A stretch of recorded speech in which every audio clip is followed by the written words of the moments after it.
A 15-year-old boy is lying on his back on the wooden floor of a tree fort, his eyes closed, his right arm replaced by a pillow. His best friend, a yellow shape-shifting dog, is asleep next to him. A robot the size of a microwave is asleep next to the dog. Above all three of them, in the air just outside the boat they are sailing on, a dark cloud has begun to form an eye. Inside that boy's head, a princess he loves is losing her teeth. Inside the dog's head, his mother is turning into the moon and draining him of blood. Inside the robot's head, a play is being staged about the boy and the dog, and the audience is starting to look bored, and a director's chair is spinning around to reveal a robot that should be dead. None of them know that the cloud is a princess. None of them know that they are about to be asked by something that calls itself Nightmare Princess to trade away their bananas. None of them know that the bottle she will give them in return will, more than a season later, be poured onto 5 people standing on a battlefield to stop a war. That is the end of the 8th season of Adventure Time. The episode is called Orb. It aired on Cartoon Network on April 21st, 2017. And the thing that is happening in it, the thing that nobody ever quite says out loud, is the same thing that has been happening episode by episode for almost the entire run of the show. The dreams in Adventure Time are not breaks from the story. The dreams are the story. They are where the show says the things it cannot say in the waking world, and they are where the characters meet versions of themselves. The show will never let them be on solid ground. The waking adventures are bright and loud and full of jokes. The dreams are quiet and strange and full of fear. The waking adventures pretend the world is a place where everything will be fine. The dreams know it will not be. This is the secret architecture of the show. Not the maps, not the kingdoms, not the swords, not the elemental theory, not the multiverse. The architecture is built out of sleep, and once you see it, you cannot unsee it. Welcome to Tome. Get comfortable. This one goes deep. Let us get into it. There is a moment in Season 1 that almost nobody talks about, and it is the moment the entire dream language of Adventure Time begins. Finn and Jake have been evicted from their tree fort. They have been wandering. They have just made a deal with a strange green creature in a crown that calls itself the King of Worms. The deal is that the Worm King will let them live in the tree fort if they hug him, and they hug him, and his eyes glow green, and the show ends. That is the cliffhanger of the episode called Evicted. Nobody in OO brings it up. The next episode behaves as if nothing strange happened. The tree fort is theirs again. Finn is fine. Jake is fine. The adventures continue. 3 years later, in the 18th episode of the 4th season, Adventure Time goes back to that hug. The episode is called King Worm. It aired on August 13th, 2012, and what it does in 11 minutes is dig into the implication that the show had buried. Finn wakes up in the throne room of the Candy Kingdom wearing a crown. Princess Bubblegum is leaning over him, calling him her king, calling him her husband. The banana guards are chanting. Finn does not understand. The crown lifts off his head on its own. The banana guards turn upside down. Princess Bubblegum tells Peppermint Butler, in a voice that is not quite the right voice, that the boy does not know he is dreaming. The whole episode, from that point forward, is Finn trying to wake up.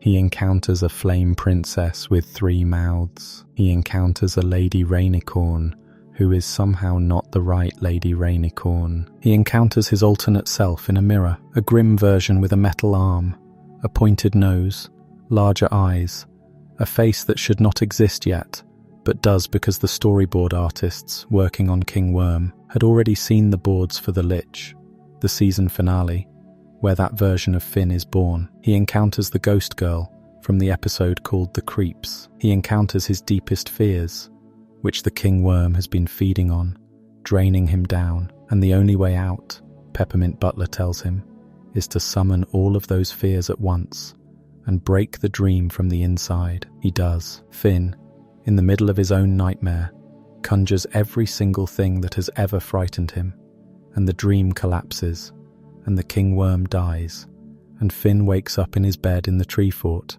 and he and Jake throw the worm out of the house in a single line of dialogue that is almost a joke. The episode ends. Think about what that means. The king worm has, for an indeterminate amount of time, been eating Finn alive while pretending to be a hug. The show framed the original encounter as a comedy beat, a weird little cliffhanger that was never resolved. King Worm goes back and tells you that the cliffhanger was real. Finn was being slowly devoured, so was Jake. They were in a dream prison, and the show simply did not show you. You are watching season after season of episodes that, on some level, were not happening, or were happening only because Finn won a fight you never saw, in a dream you were never shown, against a creature that was hidden inside a season 1 joke. Pendleton Ward,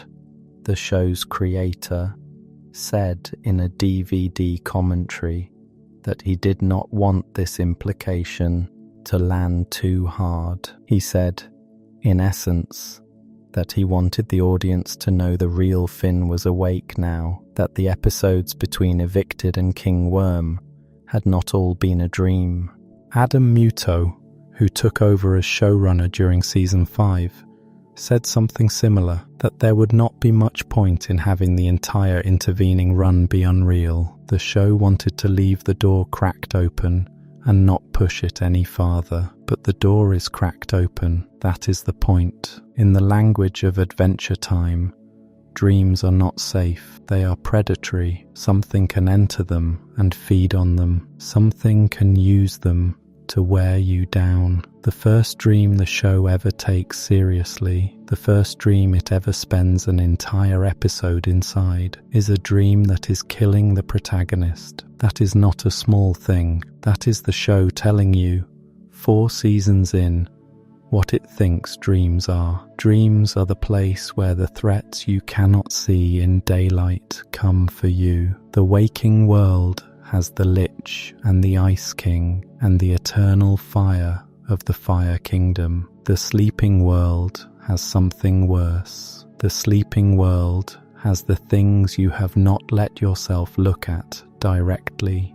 There is a scene late in King Worm that almost everyone remembers as a strange visual gag and then moves past. Finn is standing in front of a mirror. His own reflection looks back at him with a metal arm and a face that is not quite his face. He stares at it. The dream does not explain what he is looking at.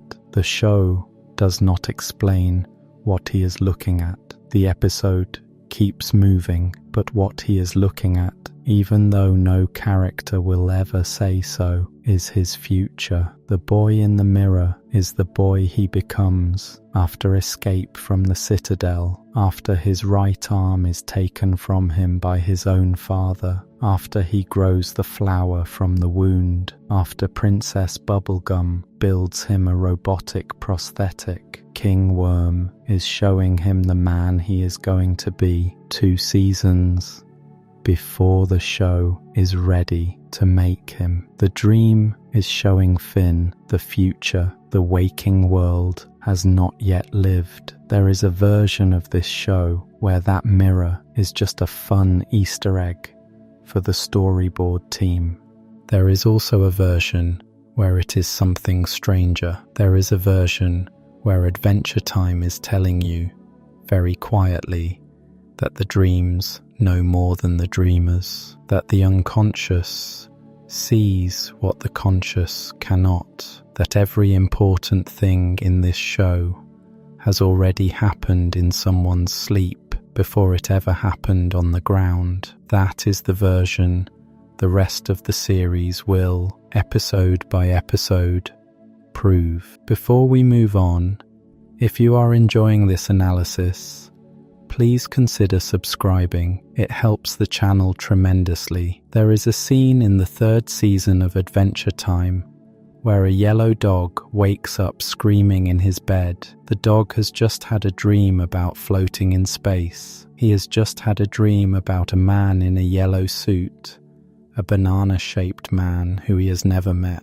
He has just had a dream about a rocket ship, which by his own admission has not been reinvented yet, because the world that he and Finn live in is the post-apocalyptic ruin of a civilization that was destroyed in a nuclear war 1,000 years ago. He has just had a dream about running out of air, and, most importantly, at the end of the dream, he has seen the cosmic owl. And in Adventure Time, when you dream of the cosmic owl, the dream comes true. The episode is called The New Frontier. It is the 18th episode of the 3rd season. It aired on November 28th, 2011. It guest stars Weird Al Yankovic as the Banana Man, and it is, on its surface, a comedy episode about Finn trying to keep Jake from dying. But underneath the comedy, the episode is doing something the show has never done before. It is announcing a rule. The dream world of Adventure Time,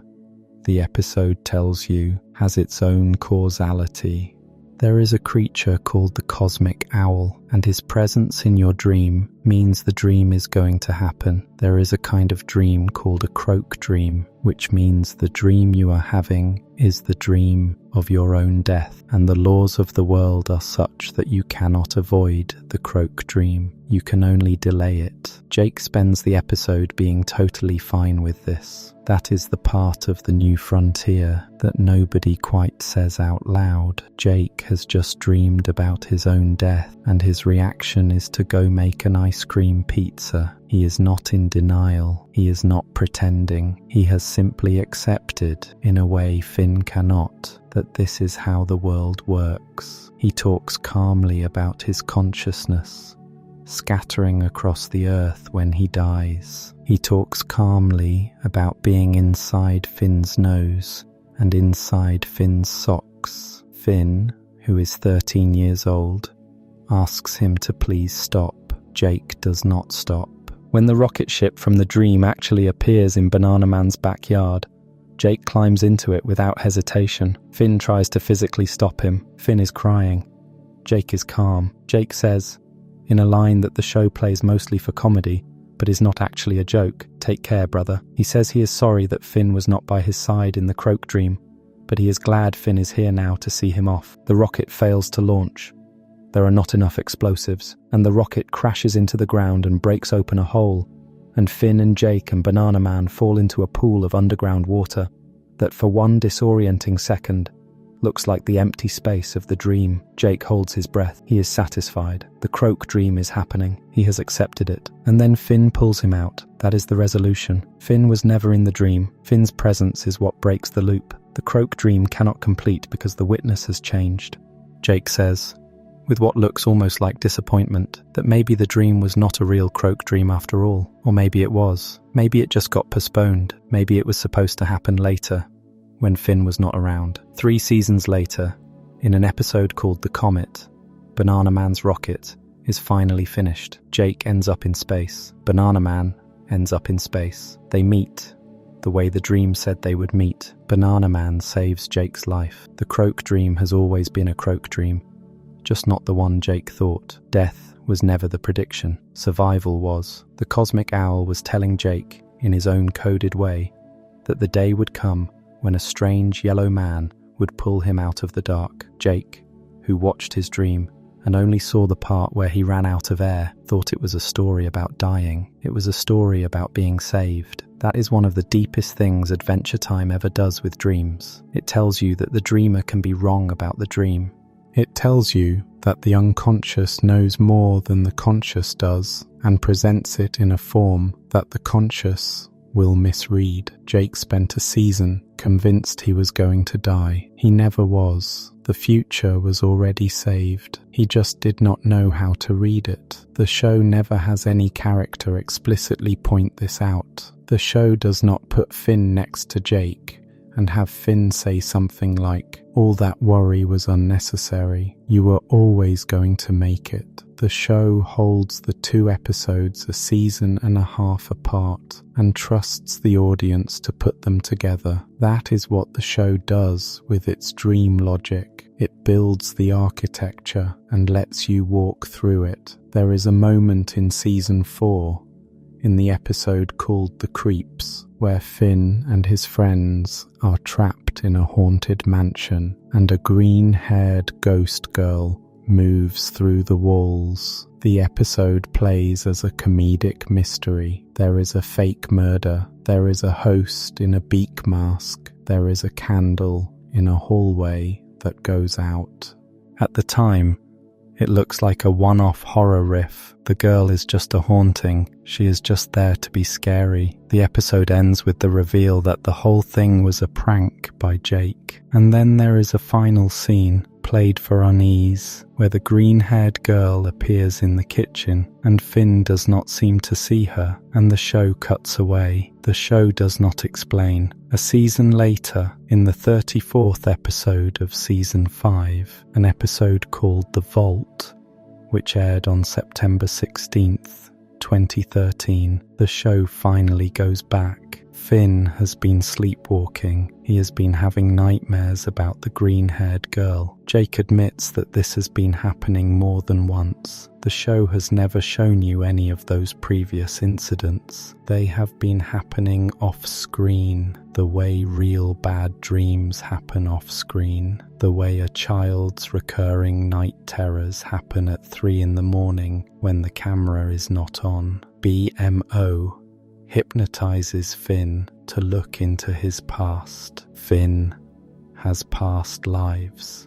He has been a comet, a butterfly, a thing he cannot quite name, and a one-armed teenage girl named Shoko. The episode lets Finn watch Shoko's whole life, as if it were a flashback inside his own head. Shoko was sold by her parents at a young age, her right arm traded for a computer, the rest of her left at a martial arts dojo. She was never picked up. She survived by stealing for a gang in a bathhouse. She befriended a tiger. She was hired to steal an amulet from a candy princess at the very beginning of the Candy Kingdom. The princess took her in. The princess listened to her story. The princess made her a robotic arm to replace the one her parents had sold.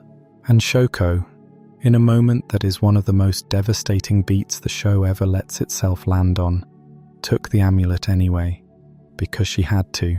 Because the Bathboy gang had threatened her life, and she was caught by the kingdom's giant gumball guardians, and she fell into a pool of toxic green sludge, and she crawled out of the sludge as a mutated thing with 2 arms, and she crawled across the field, and she died at the foot of a tree. That tree, hundreds of years later, is the tree that Finn and Jake live in. Finn rips up the floorboards of the tree fort and finds Shoko's skeleton underneath them, still holding the amulet she stole. Sit with that for a moment. The whole show, every adventure, every joke, every fight scene, every breakfast Jake has cooked in the kitchen has been happening on top of the corpse of Finn's previous life. The protagonist has been sleeping in the same room as his own grave, and he has not known. His sleepwalking, his nightmares, the green-haired ghost in the corner of the kitchen, those have all been the dead version of himself trying to get his attention. The dream was telling him something the waking life would never have told him. The dream was saying, there is a body under the floor. He gives the amulet back to Princess Bubblegum. The ghost vanishes. The episode ends with Finn saying, quietly, that his vault feels lighter. There is a version of this episode that is just a fun lore episode about reincarnation and past lives. The Vault is not that version. The Vault is an episode about the way the unconscious will deliver bad news to you in stages until you finally look at it. It is about the way grief and guilt and trauma, even grief and guilt that is not strictly yours because it belonged to a body that died centuries before you were born, will work its way out through the cracks in your sleep until you finally let yourself see the skeleton underneath the floorboards. The show does not put a button on this. Princess Bubblegum, in the same scene where she receives the amulet, almost lets slip that she is much older than she has been pretending to be. Finn cuts her off. He says he knows. He says it is fine. The show does not make her explain. The episode just lets the reveal happen and lets it stay there. The dream told him the truth before the waking world was willing to. That is the second rule of dreams in Adventure Time. The first rule is that the dream world has its own predators. The second rule is that the dream world has access to information the waking world does not. Sometimes that information is the future. Sometimes that information is the past. Sometimes that information is, literally, the body of the person you used to be. There is a scene at the very end of King Worm when Finn is conjuring his fears to escape the dream. The green-haired ghost girl is one of those fears. She floats up out of his stomach.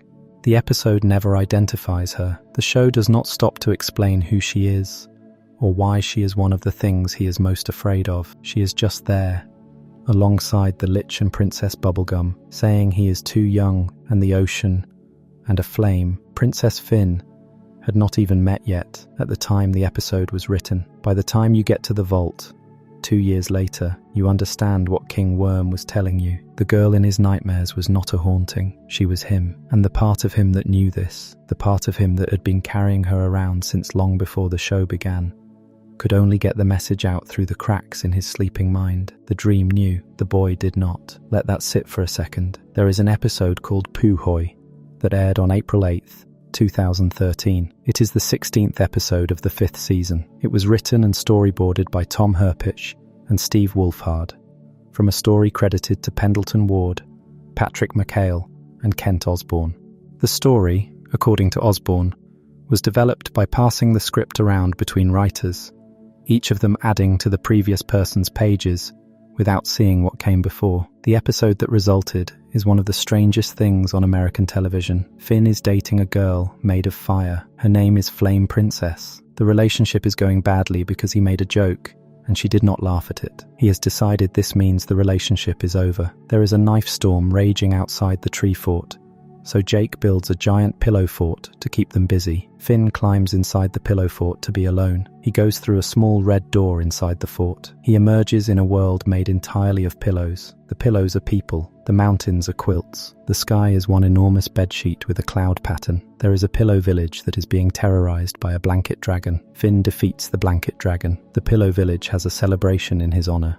He dances with the daughter of the village leader. Her name is Rosalinen. She is also a pillow. He cannot find his way home. He stays. They marry. They have 2 children, a son named Jay and a daughter named Bonnie. Years pass. He grows older. He grows a beard. His voice deepens. The show casts Jonathan Frakes, the actor who played William Riker on Star Trek: The Next Generation, to be the voice of the older version of Finn, in a deliberate reference to a Star Trek episode called The Inner Light, which is itself based on a Tang Dynasty story called The World Inside a Pillow, written in the 8th or 9th century by a Chinese writer named Shen Jiji, in which a man enters a magical pillow given to him by a monk and lives an entire other life inside it before waking up to find his rice has not yet finished cooking.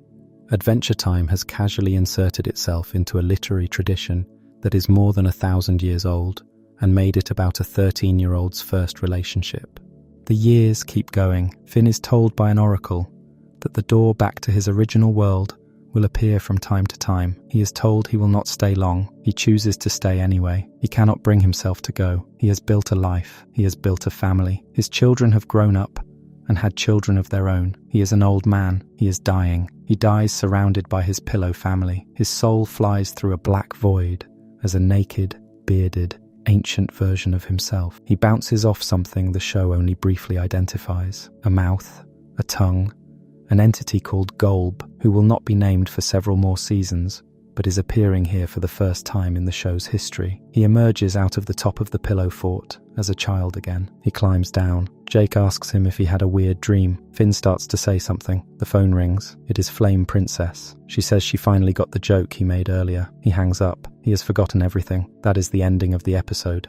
He has lived an entire other life. He has loved a woman and raised children with her and held grandchildren and grown old and died and come back. and he has forgotten all of it because his girlfriend called him to say she got the joke. The show does not tell you whether it was a dream. The show is very specific about not telling you. The pillow world is never confirmed to be unreal. The encounter with Golb is too strange and too specific to be invented by Finn's sleeping mind. Rosalind made him promise, before he died, that he would remember his family. He did not keep the promise. The show does not punish him for it. The show does not even let him remember the promise existed. Think about what that means. If the pillow world was real, and the show carefully refuses to say it was not, then there is, somewhere in a different dimension, a pillow woman who married a 15-year-old boy from another world, raised 2 children with him, watched him grow old, watched him die, and had her promise broken inside the same minute her husband walked back through the door he came in through. There are children he had who grew up without him. There is a whole village whose hero just walked away and forgot he had ever been there. If it was a dream, then Finn dreamed an entire human life and lost it the moment he picked up the phone. Either of those is, in its own way, devastating. The show, characteristically, does not comment. It does not add music to tell you how to feel. It does not have Jake ask Finn if he is okay. It just lets Finn forget and have a good day and call his girlfriend back. That is the 4th rule of dreams in Adventure Time, and Puhoi is where it gets stated most clearly. The dreams may be more real than the waking life. The waking life may be the thing that erases. There is a moment in the episode, very brief, where the older Finn is shown to have a robotic arm, a pillow version, built by the Pillow People. It is the exact same kind of arm that future Finn, after escape from the Citadel, will eventually be given by Princess Bubblegum. King Worm showed him the arm in Season 4. Puhoi puts the arm on him. The vault shows him that he had the arm in a previous life as Shoko. The arm exists in his dreams long before it exists on his body. The dream knows what is coming. The dream has always known. There is a scene in Puhoi, near the end, where the old man Finn is on his deathbed, surrounded by his pillow family, and he says, in a voice that does not sound at all like a 13-year-old's voice, because Jonathan Frakes is now the one saying it, that he had the most wonderful life. The episode does not let that line be a joke. It lets it be the line. He had the most wonderful life, and he forgot it, and the show does not give it back to him, and nobody on the show ever mentions it again. There is a version of this character that the show has never shown you directly. Not the Finn who fought the Lich, not the Finn who lost his arm, not the Finn who broke up with his fire girlfriend. The other Finn, the one who lived to be 90 years old in a kingdom of pillows, and was loved by a wife and 2 children, and died happy, and came home, and lost it all in a phone call. That Finn exists somewhere in the geography of this show. The dream made room for him. There is an episode called Frost and Fire, the 30th episode of the 5th season. It aired on August 5th, 2013. It was written and storyboarded by Luke Pearson and Somvile Xylophone, with story credit to Kent Osborne, Pendleton Ward, Jack Pendarvis, and Adam Muto. It is the most uncomfortable episode about adolescence the show ever produced. Finn is still dating Flame Princess. Flame Princess and the Ice King have a fight. Finn watches the fight. That night, Finn goes to bed and has a dream. In the dream, Flame Princess is pouring fire over his lap, and instead of burning him, the fire feels good. He wakes up startled. The episode does not need to spell out what kind of dream that was. The audience knows. The next day, he asks Jake to help him stage another fight between the Ice King and Flame Princess, so he can dream about it again. Jake, who is older than Finn, but is a dog, and is operating on dog logic, takes this at face value and helps him. The fight happens. That night, Finn dreams again, but this time, the fire is not Flame Princess's fire. This time, the Ice King is firing ice at his lap, and the Cosmic Owl is standing in the corner, laughing. Finn jolts awake. He runs to Jake. He tells Jake the Cosmic Owl was in the dream. Jake spits out his tea. Jake says, with absolute conviction, that this means the dream is prophetic, that Finn must finish the original dream to find out what the Cosmic Owl is trying to tell him. This is, of course, terrible advice. Jake is interpreting the rule of the Cosmic Owl from The New Frontier, the same rule that nearly got him killed. He is applying that rule to a different kind of dream entirely. He is treating his 13-year-old brother's confusing pubescent dream life as if it were divine prophecy. The show plays this as comedy. Jake's deadpan certainty that they must engineer another fight in order to give Finn the right dream is one of the funniest beats in the show, but underneath the comedy, the show is doing something cruel. Finn writes 2 forged letters. He uses things only he could know. Private things Flame Princess told him. Private things the Ice King once mentioned. He uses them as weapons. He makes Flame Princess think the Ice King is mocking her. He makes the Ice King think Flame Princess is taunting him. He sets the two of them at each other on purpose, and they fight. And Flame Princess transforms into a kaiju-sized version of herself in pure rage, and starts melting the Ice Kingdom to slag. Finn is unconscious from the heat. He has the dream again. Flame Princess pours fire over him. This time it does not feel good. This time it burns him into a strange adult baby version of himself, hairy and weeping, a man who has not finished growing up. Flame Princess walks away. She does not look at him. The Cosmic Owl is on the bed. The Cosmic Owl finally finishes the line that has been mostly inaudible for the entire episode. The Cosmic Owl says, "You blew it." Finn wakes up in time to save the Ice King. He saves Gunter. Flame Princess realizes she almost killed someone. Finn confesses. He tells her about the letters. He tells her the whole story, the dream, the fight, the manipulation. She does not yell. She does not cry.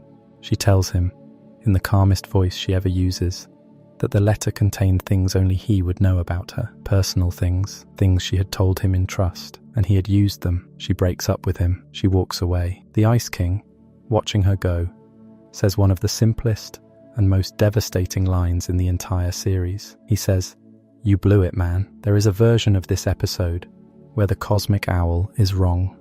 There is a version where the prophetic dream was meaningless. The show is careful not to give you that version. The show makes you sit with the implication that the entire collapse of Finn's first real relationship was set in motion the moment a deity that lives in a motel made of stars decided to enter his dream by accident.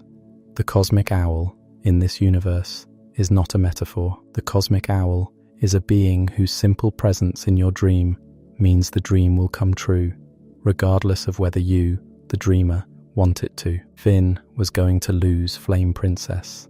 The dream did not predict it. The dream caused it. Or, and this is the more disturbing reading, the dream was the universe telling him that he was already too immature for the relationship, and his attempts to manipulate the dream into a different ending were what made the prophecy true. The Cosmic Owl said, "You blew it." The Ice King said, "You blew it." And the show ended with Flame Princess walking away. Sit with that for a second. There is a thing the show does in Frost and Fire that almost no other show would have the nerve to do. It lets the adolescent cause the heartbreak. It does not let Finn off the hook by making the Ice King the villain. It does not let him off the hook by making Flame Princess overreact. It puts the entire weight of the breakup on the boy who was so confused by his own body that he tried to engineer a war so he could keep dreaming about it. And it does it inside the language of dream prophecy, where the Cosmic Owl has been laughing at him the whole time. That is the third rule of dreams in Adventure Time. The dream world is not a private space. What you do in the dream changes the world outside the dream. The dream is not separate from the real. The dream is feeding the real, the way the real is feeding the dream, and there is no firewall between them. There is a moment Adam Muto and the writing team return to over and over in episode after episode. The moment is this: a character has a dream, and the dream gets out. The dream does not stay in their head. The dream becomes the world. You can see this in The New Frontier. You can see this in Puhoi. You can see this in Frost and Fire. You will see it again in Hoots, in Orb, in Come Along With Me, in episode after episode of the back half of the show. The dreams are the leaks. The dreams are where the future and the past escape into the present. And once you see this, it is not possible to watch this show without watching the sleeping characters as carefully as you watch the awake ones. Before we move on, if you are enjoying this analysis, please consider subscribing. It helps the channel tremendously. There is a moment in the 6th season where the show gives the Cosmic Owl an entire episode of his own. The episode is called Hoots. It is, depending on how you count, the 36th episode of the 6th season, and it aired on May 14th, 2015. The episode reveals something nobody had asked the show to reveal. It reveals that the Cosmic Owl is lonely. He lives alone in a motel made of stars. He has a closet full of single-player board games. He has a record player and a hot plate, and his furniture is constellated like the night sky, but he has nobody to share it with. His job is to enter the dreams of mortals and make them prophetic. He has a small pink polyhedron in his apartment that produces dream tokens. He spends the tokens to enter the dreams. He flies out through a portal. He shows up. The dream comes true. He flies back. He goes to sleep alone.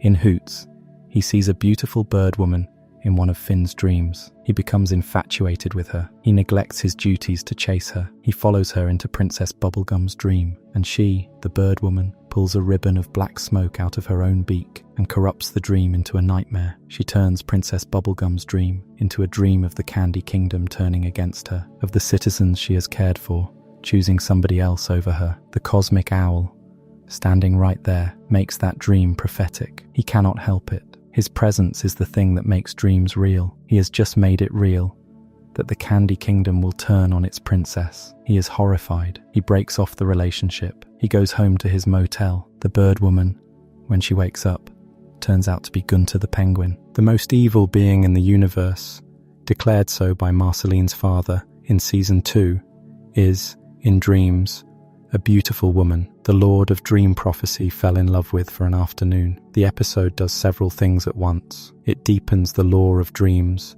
in ways the show will not pay off until much later. It establishes that there are creatures who can corrupt other people's dreams, that the dream realm is not just a personal space but a public one, that things can happen to you in there that come from elsewhere. It shows you that the Cosmic Owl himself, the closest thing this show has to a god of fate, is just a tired bachelor doing a job. And most importantly, it confirms a thing that has been hinted at since Lemonhope and earlier, that the Candy Kingdom is going to fall. That fall happens, partially, 2 episodes later, in Hot Diggity Doom, where the Candy people do choose somebody else as their leader. Princess Bubblegum is overthrown, not killed, not exiled in a permanent way, but removed. The dream came true. What the show is doing in Hoots, more than anything else, is confirming the architecture. The dreams are not metaphor, the dreams are infrastructure. There are beings whose job it is to make them prophetic. There are creatures who can break into them. There are bird women who turn out to be penguins, and penguins who turn out to be ancient cosmic horrors. And Princess Bubblegum, sleeping peacefully in her bed in the Candy Kingdom, has no idea that her future is being decided by a bachelor owl who fell in love with the wrong stranger in someone else's dream. That is the show. That is the way it builds the world. The waking life is run from the sleeping life, and most of the characters do not know. There is a small detail in Hoots that is easy to miss. While the Cosmic Owl is doing his rounds at the start of the episode, the show pans through dream after dream. Marceline riding her old teddy bear Hambo through the sky, tree trunks carrying a duffel bag full of skeletons, the wizard, Abracadaniel, cowering under fingers, pointing at him in accusation. Each of those dreams is a window into a private psychology. Each of those dreams is what that character is most afraid of, or most ashamed of, or most longing for. The show shows you all of them in a single sequence. The Cosmic Owl is barely paying attention. He is looking for a snack. He is bored. The dreams are sacred. The Cosmic Owl thinks they are paperwork. The show is both of those things at once, and neither of them lands harder than the other. There is a sequence in Finn's dream, in the same episode, that the show does not explain. He is standing on a balcony with his father, Martin, and a baby version of the Lich. Jake is taking photographs. The bird woman comes in carrying a ladder and removes a disco ball from the ceiling. The Cosmic Owl appears. Finn asks him questions. The Cosmic Owl ignores him and forces Finn awake. That dream comes true, partially, in The Comet, the season finale several episodes later, where Sweet Pea, the Lich, reborn as a child, sits with Finn and Martin, and the show puts them in a configuration that echoes the dream. The disco ball is the comet. The bird woman taking it down is, on a symbolic level, the show telling Finn that the comet is going to be removed from the sky. The dream was prophetic. The cosmic owl was there. Finn never knew what he was looking at. He almost never does. That is the heartbreaking part. The dreams in Adventure Time are designed so that the person inside them does not understand what they are seeing. They have to wait for the events to happen in waking life before the dream makes sense. By the time it makes sense, the dream is over. By the time it makes sense, you have already lived through the thing the dream was trying to warn you about. That is what dreams do. The show is being honest about that. There is an episode called Joshua and Margaret Investigations, the 16th episode of the 6th season. It aired on August 14th, 2014. It is, on its surface, a flashback episode about Jake's parents, Joshua, the dog, and Margaret, who is also a dog, going on an investigation in the woods. They find a creature, a shapeshifter, that bites Joshua on the head. The bite gives Joshua a strange illness. A growth forms on his head. The growth ruptures. From the growth, against all biological logic, Jake is born. He immediately sings and tap dances. Joshua and Margaret agree to never tell him. The episode is presented as a comedy. It is also, when you look at it, a horror episode about origin. Jake was not born from his mother. He was born from a wound in his father's head, caused by an alien parasite that had been touching the residents of Ooh on the shoulder, looking for compatible hosts. He is, as the show eventually confirms in the first investigation, and Jake the Star Child, the biological offspring of a creature called Warren Ampersand, who has been making children with mortals for centuries and draining them of their life force to keep himself young. Jake spends most of the show not knowing this, but his dreams know. In Orb, 2 seasons later, Warren Ampersand will appear in Jake's dream. In the episode Abstract, in Season 8, Jake will dream of him again. In dream after dream, the alien presence at the root of Jake's existence will leak through. Jake will not be able to articulate what he is dreaming about. The audience, who has seen Joshua and Margaret Investigations, will understand. Jake's unconscious is processing a horror that his conscious mind has never been told. He is dreaming about a father he has never met, who is looking for him, who is going to find him eventually, who is going to try to kill him. That is the power of the dreams in this show. They tell you things the show has not told the characters yet. They tell the characters things the show has not earned the right to put on the screen yet. They are forecasts. They are confessions. They are leaks from the structural beams of the world. There is a thing Jake does in the early seasons that is presented as a quirk. He talks about his individual Earth conscious going everywhere when he dies. He talks about Glob tallying his deeds. He says these things with absolute sincerity, and the show plays them for laughs, because Jake is a yellow dog who can stretch into any shape, and his philosophical musings are offered next to ice cream pizza recipes. But Jake's metaphysics are not random. They are not a bit.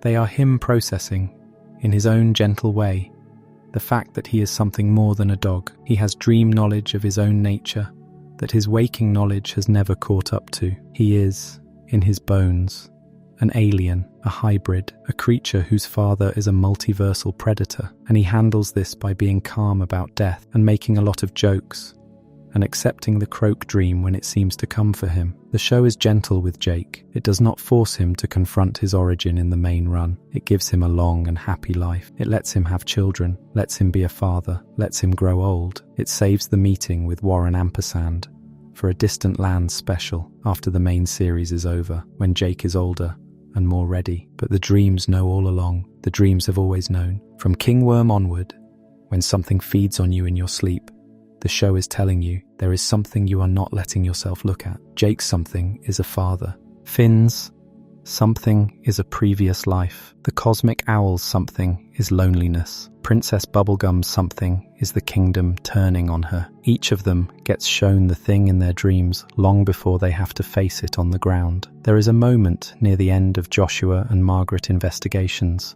after the birth, where Joshua puts on a fedora to cover the scar. He never takes it off for the rest of his life. In every single appearance he makes in the series, he is wearing that hat. There is a dream in King Worm where Finn sees Joshua, and Joshua is knitting a scarf, and Joshua is wearing the hat. The hat is in the dream because the hat is in Joshua's life. The scar is in the dream because the scar is in Joshua's life. The dream knows. Finn does not know what the dream knows, but it knows. That is the texture the show has built over 10 seasons. Every visual, every prop, every thrown-away background detail in a dream sequence. The show is using these things as a kind of prophecy that the audience can only read in retrospect. The first time you watch King Worm, the metal arm is just weird. The second time you watch it, after Escape from the Citadel, the metal arm is a knife. Before we move on, if you are enjoying this analysis, please consider subscribing. It helps the channel tremendously. The orb in Orb is an enormous black sphere that follows the boat Finn and Jake and BMO are sailing back to Ooo. It does not speak. It does not introduce itself. It hovers above them, quietly, like a cloud, and then it forms an eye, and then it enters their sleeping minds. That is all the explanation the show offers. The episode opens the 9th season, though depending on which production count you use, it sometimes gets logged as the 15th episode of the 8th season, and it aired on April 21st, 2017. It was written and storyboarded by Alex Senwald, with story credit to Ashley Birch, Adam Muto, Kent Osborne, and Jack Pendarvis. Adam Muto co-storyboarded. The directors were Adam Muto and Elizabeth Ito. It is one of the most concentrated dream sequences the show ever produces. 3 dreams happen at once. Finn is flying through a sky full of clouds, weaving between them, free in a way he has not been free since he was much younger. Jake is at his old house, in his old kitchen, with his parents Joshua and Margaret, and his brother Jermaine. BMO is in a theatre, sitting in the audience, watching a play about Finn and Jake. Each dream is, on the surface, soft. Each dream becomes a nightmare. Princess Bubblegum walks into Finn's dream and tells him, calmly, that flying is scientifically impossible. The instant she says it, Finn cannot fly. He drops to the ground. The grass starts pulling at his legs. He turns to her to ask for help. Her teeth start falling out of her mouth. He tries to put them back. Her head starts growing larger. The dream tilts. He is in a dungeon. Princess Bubblegum and Flame Princess are both in the dungeon. He is trying to free them. He cannot. The grass is up to his knees. Jake's parents are sitting in armchairs, talking like they are on a 1950s talk show. There is a laugh track. The jokes are not jokes. Joshua tells Jake and Jermaine to dig a hole in the floor. They start digging. The hole keeps resetting itself. Joshua falls into it. Margaret is stirring a bowl of squirming worms. Jake becomes a swaddled puppy in Margaret's arms. Margaret turns into the moon. The moon, which is the form Jake has feared since Season 5's Stakes miniseries, drains him of his blood. His parents laugh. In BMO's theatre, the play loses its audience. A new BMO comes on stage. AMO, the cruel robot BMO loved and was forced to destroy in the Season 6 episode, Be More. AMO walks across the stage and starts attacking the actors playing Finn and Jake. BMO goes backstage to find the producer. The producer is Football, BMO's mirror self from the Season 7 episode, Football. The chair spins. Football is gone. AMO is in the chair. BMO begins to scream. The 3 dreams collide. Finn falls through the floor of his dream into Jake's dream. Jake falls through the floor of Jake's dream into BMO's dream. They are all falling together through a tunnel made of the 4 elements: fire, ice, slime, candy, which is, the audience does not know yet, the central conflict of the entire next miniseries. The iCloud is following them. Finn realizes that the iCloud is missing pieces. It needs a dress. It needs wings. He grabs them out of the dream air. He attaches them. The cloud becomes a princess. Her name is Nightmare Princess. She has been entering their dreams to ask for a favor. She wants their bananas. They have a lot of bananas on the boat. She would like them. They give her the bananas. She gives them, in exchange, a small red bottle of something called nightmare juice. They wake up. The orb sucks the bananas out of the air. The boat sails on. That is the episode. There is a lot to say about Orb. The show does not say any of it. Each character's nightmare is, plainly, a window into something they have not been letting themselves look at. Finn dreams about losing the ability to fly, because he is 15 years old now, and the show is telling him he is not going to be a kid forever. The freedom is going. He has known this for a while. The dream is making him watch it leave. Princess Bubblegum's teeth falling out is a classic anxiety image. Losing power, losing voice, losing what makes you you. He cannot fix her. The grass is climbing his legs. The dream is telling him that something fundamental is being undone, and he cannot stop it. Jake's dream is the one the show has been building toward for years. His mother is the moon, draining him of life. That is his fear of vampires, which the show established in the Stakes miniseries. That is also his fear of his own mortality. His father is being buried alive in a hole that keeps resetting. That is Jake's fear of the family he lost, who he can never quite reach. And in the background of the dream, behind the laugh track, the shapeshifter, Warren Ampersand, is there. The episode does not name him. The dream is in possession of information Jake's waking mind has not been told. Warren is his real father. The dog who raised him gave birth to him through a wound. The thing that bit Joshua is somewhere in the multiverse, watching, waiting. Jake will not meet him until much later, but the dream has already pulled him into the room. BMO's dream is the saddest. BMO loves Finn and Jake. BMO is watching a play about Finn and Jake. AMO, the robot BMO had to destroy, is back. Football, the mirror version of BMO, is in the producer's chair. The play falls apart. The audience leaves. There is, in BMO's nightmare, a lich-shaped version of BMO somewhere in the corner, which the show throws in casually. The Lich is the show's most powerful villain. The dream is suggesting that BMO has, in some part of itself, the capacity to become the worst possible thing. BMO does not know this. BMO will not know this. The audience is being warned. The dream is being honest in a way the waking show will never quite be honest. And then there is the gift, the nightmare juice, a small red bottle filled with reddish liquid, given to Finn in exchange for bananas. He puts it in his pack and does not think much about it. He carries it around for an entire season. He carries it through the Elements miniseries and the back half of Season 9 and the first half of Season 10. He almost forgets about it. And then, in the series finale, Come Along With Me, which aired on September 3rd, 2018, he uses it.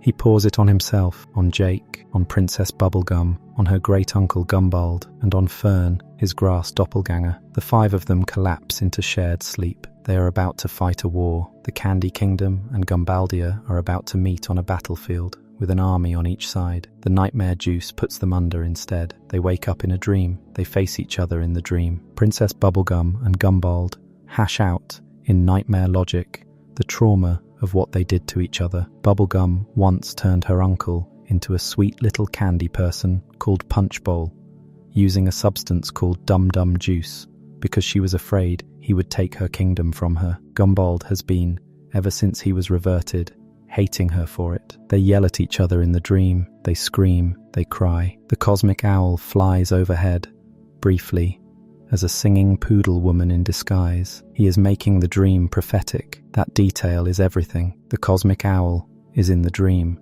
This means the dream is going to come true. Finn does not see him. Jake does not see him. The audience barely notices him, but he is there, and his presence makes the resolution of the conflict between Bubblegum and Gumbald inevitable. They are going to come to peace. They are going to come to peace because a deity in disguise has flown through their shared dream and sealed it. Fern, Finn's grass and pain twin, has the grass demon inside him. The demon has been in him for years. In the dream, Finn and Fern fight the demon together. Fern kills it. The grass demon was the only thing keeping Fern's body together. By killing it, Fern is killing himself. The cosmic owl, seeing this in the dream, means it is going to happen in the waking world too. Fern is going to die. He chooses to. He is choosing it inside the dream, and the dream is making it real. Sit with that for a second. The series finale of Adventure Time is not won by combat. It is not won by a battle. It is won, partly, by a bottle of nightmare juice, given to Finn by a nightmare princess, in exchange for bananas, almost 2 seasons earlier. The show set up the nightmare juice in Orb, an episode that was a placeholder between miniseries, an episode that was easy to dismiss as a fun, dreamlike interlude. The show was, in fact, planting the bomb that would diffuse the climax. It was placing the dream at the heart of the ending. And once you see that, you understand what the show has been doing the whole time. The series finale is not a war episode. The series finale is a sleep episode. The conflict of Adventure Time is not finally resolved by anyone hitting anything. It is resolved by people being put to sleep, having a difficult conversation in the language of nightmare, and waking up changed. The Gum War, which the show had been building to for half a season, is over in 15 minutes. The fight nobody could win in waking life is won in dream. The dream is where the truth comes out. The dream is where the wounds are opened so they can finally heal. The dream is where Princess Bubblegum has to be, briefly, just a regular candy person without her crown. And Gumball has to be, briefly, the unhappy ruler he would have been if he had won, so they can each look at what their hatred has been costing them. Neither of them could have done that on the battlefield. Neither of them could have done that anywhere, except inside the gift Nightmare Princess gave them in a dream they had on a boat coming home from Founders Island. That is the architecture. That is the secret. The whole show has been building the dream infrastructure necessary to land its own ending, and the nightmare juice, the red bottle, sits inside Finn's bag for an entire season as a Chekhov's gun nobody talks about. It is not foreshadowed loudly. It is not referenced. It is sitting there. The audience has forgotten. Finn has forgotten. Jake has forgotten. And then Jake remembers and pulls it out, and the war ends. The dreams have always been the answer. The waking world has been the place where the dreams have to be done over again, more slowly, with consequences. But the dreams come first. There is a shot in the dream sequence at the end of Come Along With Me, where Finn and Fern sit together on a beach. The beach is not a real beach. The beach is the same beach that hundreds of years from now, two new young adventurers named Shermie and Beth will sit on at the very end of the episode. The cosmic owl flies over them. The shot is beautiful. The dream Finn is at peace. The dream Fern is at peace. They have each looked at the worst of themselves, the demon, the rage, the grief, and let it go. The cosmic owl, by being there, has made this peace inevitable. When Finn wakes up, Fern is dying. The grass has lost its hold. Fern is becoming nothing again. He asks Finn and Jake to plant his body at the tree fort. They do. A new tree grows. There is a sword in the tree. That sword, hundreds of years later, is what Shermie and Beth will pull out at the end of the show. The dream made it real. There is a thread that runs through all of this, and it deserves its own attention. Adventure Time has, from the beginning, been a show about a child who is not entirely sure whether the world he is in is the world he should be in. Finn was raised by dogs. Finn does not know who his real parents are. Finn finds out, in the second half of the series, that his father is a man named Martin Mertens, who is a multiversal criminal, who escaped from a prison that exists outside of normal space, who in the moment of his rescue did not even recognize his own son. That moment is in the episode Escape from the Citadel, the second episode of the 6th season, which aired on April 21st, 2014. Martin shoves past Finn. Finn loses an arm. A flower grows from the wound. Finn never quite recovers from this. What he does, instead, is dream. The episodes that follow Escape from the Citadel are some of the most psychologically rich in the show's run. And what is interesting about them is how often they are about Finn's interior life, finding its way out through sleep. He dreams about his father in Hoots, a purple room, the baby lich, Jake taking pictures, the bird woman with the disco ball. The dream is broken and surreal. The dream is also Finn trying to process a thing he has no waking framework for, which is that his father exists, that his father is not who he hoped his father would be, that the world he thought he knew has a hole in it where a parent should have been. The dream cannot tell him this in words. The dream has to give him images, a disco ball, a bird woman, a father who is sitting next to him without looking at him. The waking show never gives Finn a clean reconciliation with Martin. It gives him, instead, the episode The Visitor, and the episode Min and Marty, and a few smaller beats. And at the end, Martin escapes again, and Finn is left with what he is always left with, the absence. The dreams are where he has to live with the absence. The dreams are where the absence speaks. That is what the show has been doing. The waking life is the place where the trauma occurs. The sleeping life is the place where the trauma is processed. There is a kind of psychology in this that is, frankly, more honest than most adult dramas allow themselves to be. The show is acknowledging that human grief and confusion do not get worked out at the dinner table. They get worked out in the dark, when the lights are off, when nobody is looking. They get worked out in the small private theatre of the unconscious. And sometimes the people who love you can come into that theatre. Sometimes they cannot.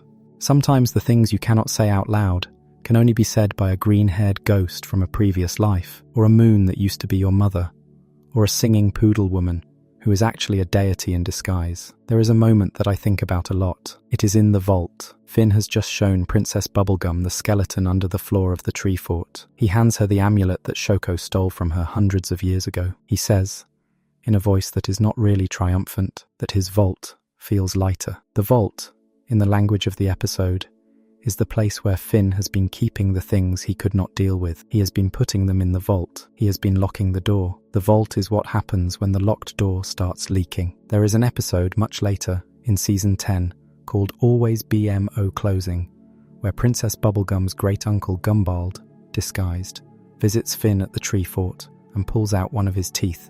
It is one of the most disturbing scenes in the show. Finn's tooth is taken from him while he is awake, in his own home, by someone he thinks is a friend. He laughs it off. He does not understand what has happened. The audience does. Gumbald is collecting body parts to use against the Candy Kingdom. And here is the thing. Finn dreamed about losing teeth in Orb. Princess Bubblegum's teeth fell out of her face. Finn was holding them. He could not put them back. The dream told him a tooth was about to be taken from him. He did not know it was telling him this. The dream is doing what the dream always does in this show. It is telling the truth before the truth has happened. That is 6. That is a 6th rule. The show is keeping a ledger. There is a kind of patience in Adventure Time that very few shows have. It plants images in Season 4 that do not pay off until Season 10. It plants a sentence in Season 5 that does not pay off until the finale.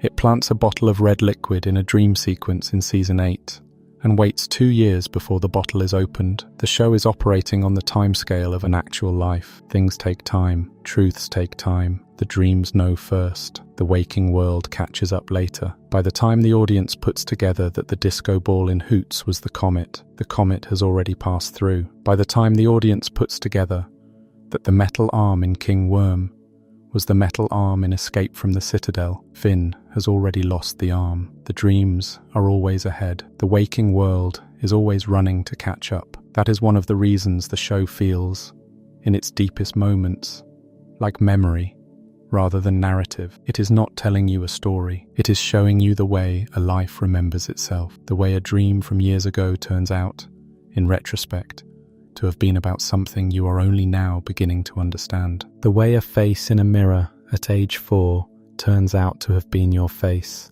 at 30. The way you do not know what your dreams mean until you have lived long enough to see them come true. There is a song the show comes back to in the finale. The song is called Time Adventure. It was written by Rebecca Sugar. Rebecca Sugar had left the show years earlier, after storyboarding the Season 5 episode Simon and Marcy, which aired on March 25th, 2013, and which is one of the most important episodes the show ever produced. She left to make Steven Universe. When the time came for Adventure Time to end, Adam Muto reached out to her, and she came back to write a song for the finale. The song is performed by BMO, voiced by Nikki Yang, in the middle of the climactic battle, when the world is being eaten by Golb. The song is simple. The song is about how time does not actually take anything away. The song is about how everything that was ever true is still true. The song is about how the people we lose are not lost. Golb, the deity of pure chaos, the entity Finn bounced off of in his Pillow World dream all the way back in Puhoi, is weakened by the song. The chaos cannot stand the harmony. The friends sing along, the whole company of characters, scattered across the battlefield, sings along. Golb starts to break down, and what I want to point out is what the song is doing on a deeper level. The song is collapsing time. The song is taking everything that has ever been a part of the show, every dream, every relationship, every loss, and folding it into a single moment. The song is saying that all of those moments are still here, inside the song, inside the present. That is what dreams do. That is what dreams do every night. They fold time. They put your dead grandmother and your live cat and your high school crush and your unborn child in the same room together. They tell you that all of these people are still alive somewhere, even if the somewhere is just inside you. The show is, in the song, telling you the rule of dreams one last time. Time is not what you think it is. The lost is not lost. The dream and the waking life are the same length if you measure them right. Golb falls. Betty Groff, Simon Petrikov's lost fiancée, sacrifices herself to save him. The crown falls onto Gunter. Gunter becomes the new Ice King. Simon is, briefly, restored to who he was. Finn and Jake plant Fern. The tree grows. The sword sits in it. The waking life comes back. The waking life always comes back. But the dream has done its work. The dream has, by its nature, made the world ready to come back to. There is a final image at the very end of the finale that the show holds for a long time. It is the beach, the same beach Finn sat on with Fern in their shared dream. Hundreds of years have passed. Two new young adventurers, Shermie and Beth, are sitting on it. They are reading from BMO, who is now older than anyone, and who is the king of Ooo. BMO has been telling them the whole story of what happened. The whole show, in retrospect, has been BMO telling them the story. The story is over. They get up, they walk away, they begin a new adventure of their own. The show ends. What you are looking at in that final image is a dream image. The same beach, the same waves, the cosmic owl, somewhere off screen, flying past. Two new dreamers who do not know yet what their dream will become, walking into a world that has been built in equal parts out of nightmares and out of the love that survives them. There is a thing the show does in that final scene that I want to name plainly. The show does not show you Finn dying. The show does not show you Jake dying. The show does not show you Princess Bubblegum dying, or Marceline dying, or Simon dying, or anybody dying. The show simply lets centuries pass and lets the new dreamers find what is left. A robotic arm in a field, a rusted sword, a song that the music hole is still working on, a version of the world that does not need its old heroes anymore, but remembers them. That is the way a dream ends, not with grief, with new dreamers. There is a conversation between Finn and Jake on a hill, in the dream that ends the gum war. Finn is asking Fern to make peace. Fern is screaming at him. Finn says, in a voice that is not quite his own, that all he ever wants is for everyone to live in peace and let life pass like a butterfly on the breeze. He does not know where the line came from. The dream put it in his mouth. It is an old line, older than him, older than the show. It is what the show has been trying to say in different shapes for 10 years. Live in peace. Let it pass. The dreams are showing you what is coming. The dreams are showing you what you have lost. The dreams are letting you have, for 1 minute at a time, the people who are not here.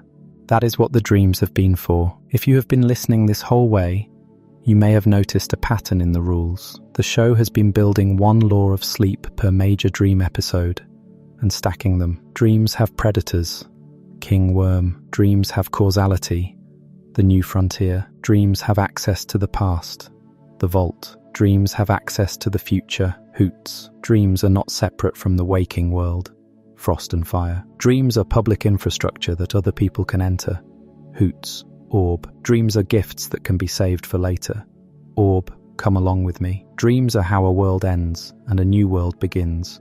Come along with me. That is 8 rules. That is enough laws for a religion. And what is striking about Adventure Time is that the show never assembles them. The show never has a character look at the camera and say, here is how dreams work. The show never has Princess Bubblegum, the resident scientist, give a lecture.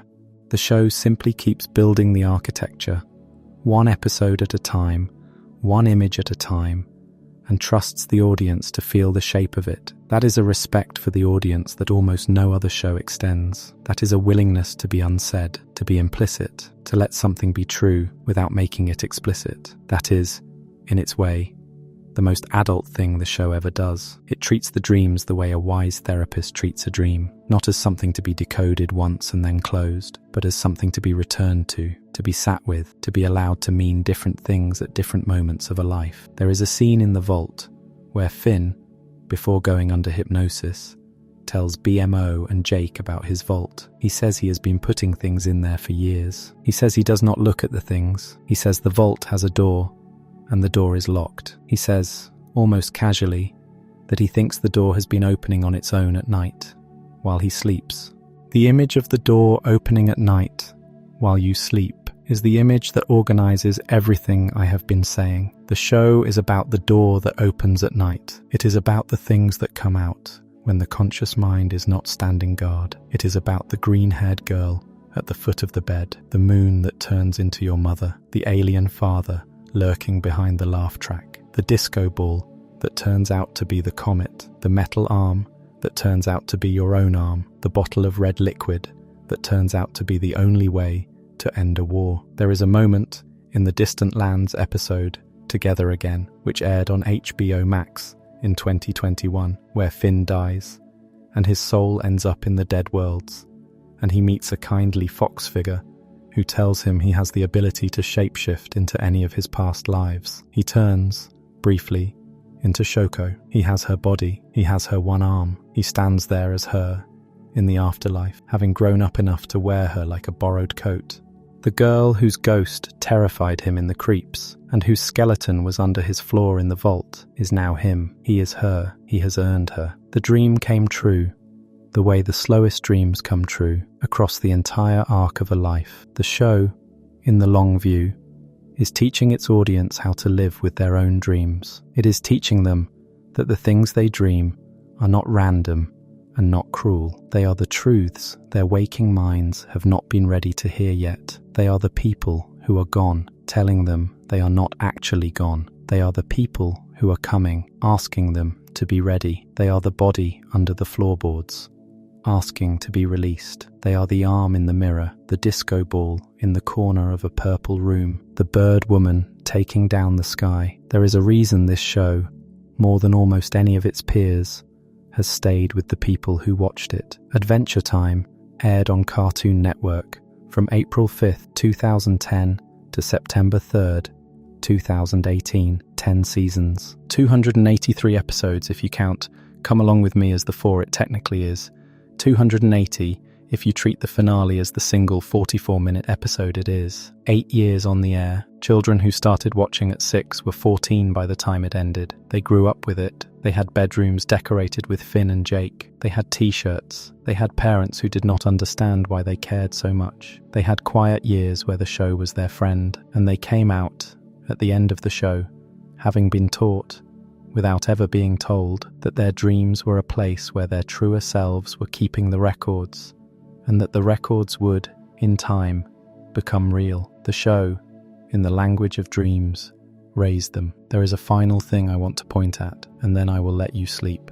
There is a moment in Come Along With Me, very late in the finale, where Marceline and Princess Bubblegum, who have loved each other for centuries, and have been unable to say so, finally embrace. They kiss. The show has been building to it for 9 seasons. It happens, when it happens, in the middle of a battle, at the worst possible moment, with the world ending around them. It is not a clean moment. It is not staged for romance. It is 2 scared women holding each other, while a god of chaos is destroying everything they have ever known. It is, in its way, a dream. They have both been dreaming about each other for 1,000 years. The dream has finally walked into the waking life. It is messy. It is in the wrong place. It is also, as the show has been telling you all along, the only way the dream was ever going to make it out. Adventure Time is a show in which the dream wins. The dream wins not by replacing the waking life, but by finally,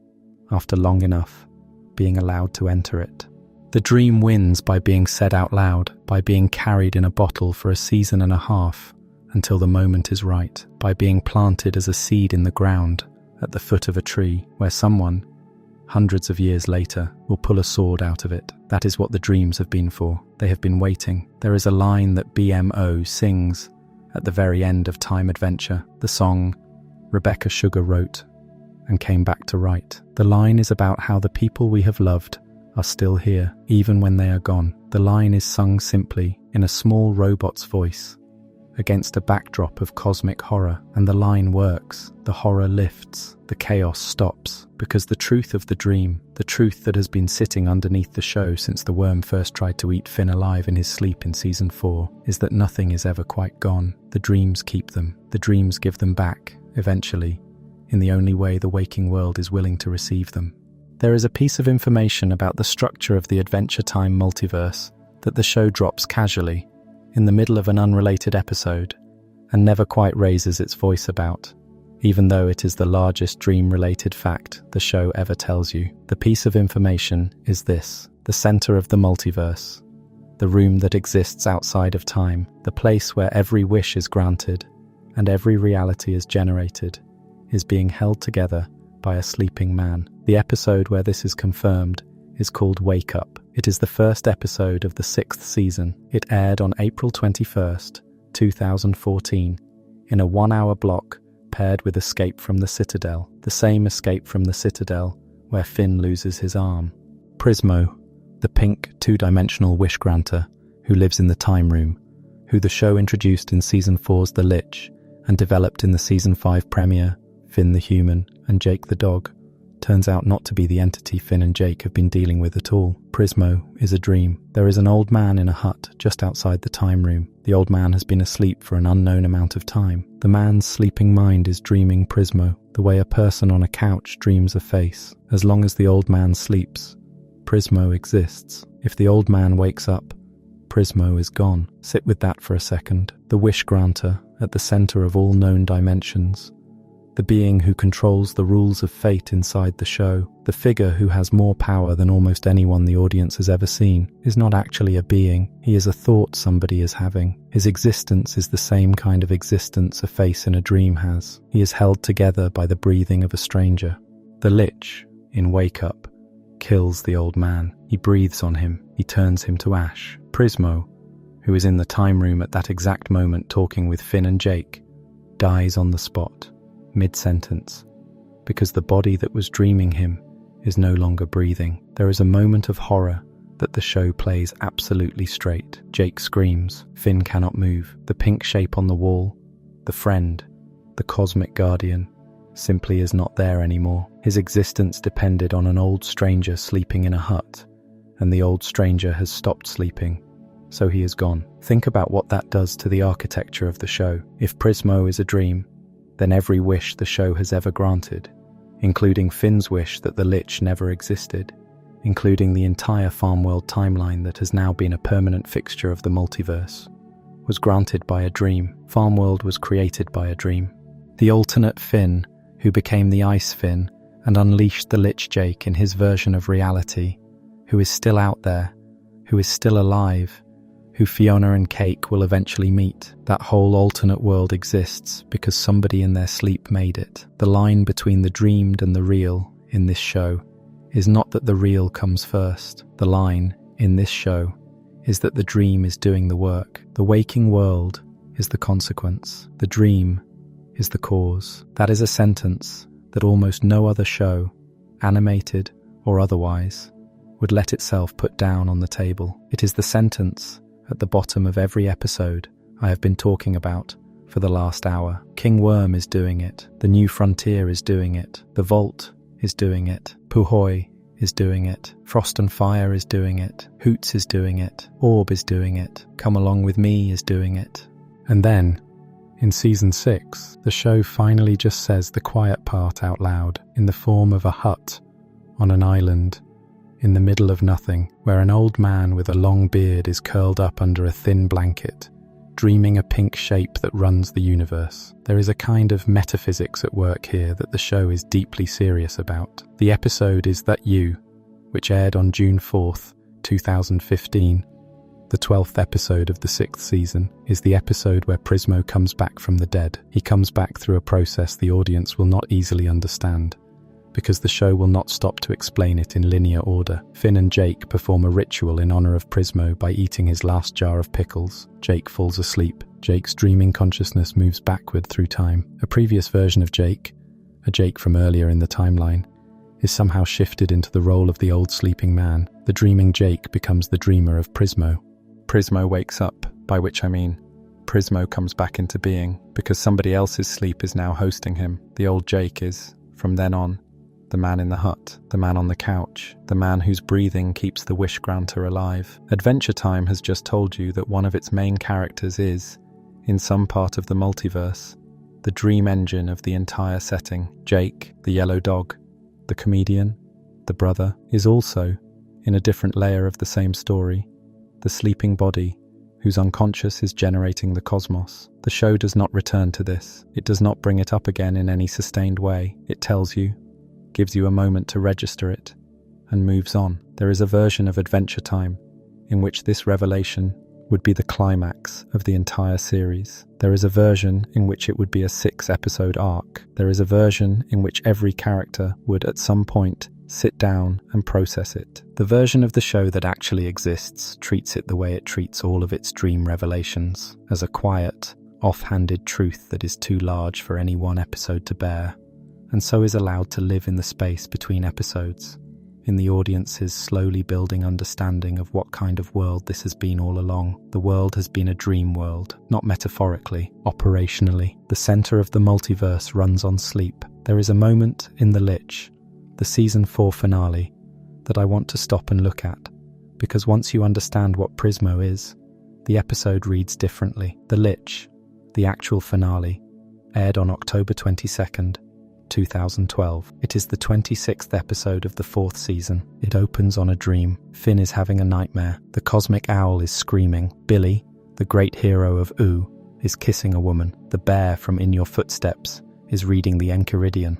The snail that has been hidden in the background of the show since the very first episode flickers, briefly, into the form of the Lich. Billy's face flickers, briefly, into the Lich. Finn wakes up. Jake tells him, with absolute certainty, that this means the dream is prophetic. Jake is right. It is. The cosmic owl was there. By the rules the show established in The New Frontier, that means the dream is going to come true. And what happens over the course of the episode is that the dream comes true. Billy is dead. The Lich is wearing his skin. The Lich uses Finn and Jake to gather the gems he needs to open a portal to the heart of the multiverse. The portal opens. The Lich passes through. Finn and Jake follow. They arrive in the time room. They meet Prismo. The Lich has just wished for the extinction of all life. Finn wishes the Lich had never existed. Reality breaks. But the dream, the prophetic dream, has done its work. The dream got Finn to Billy.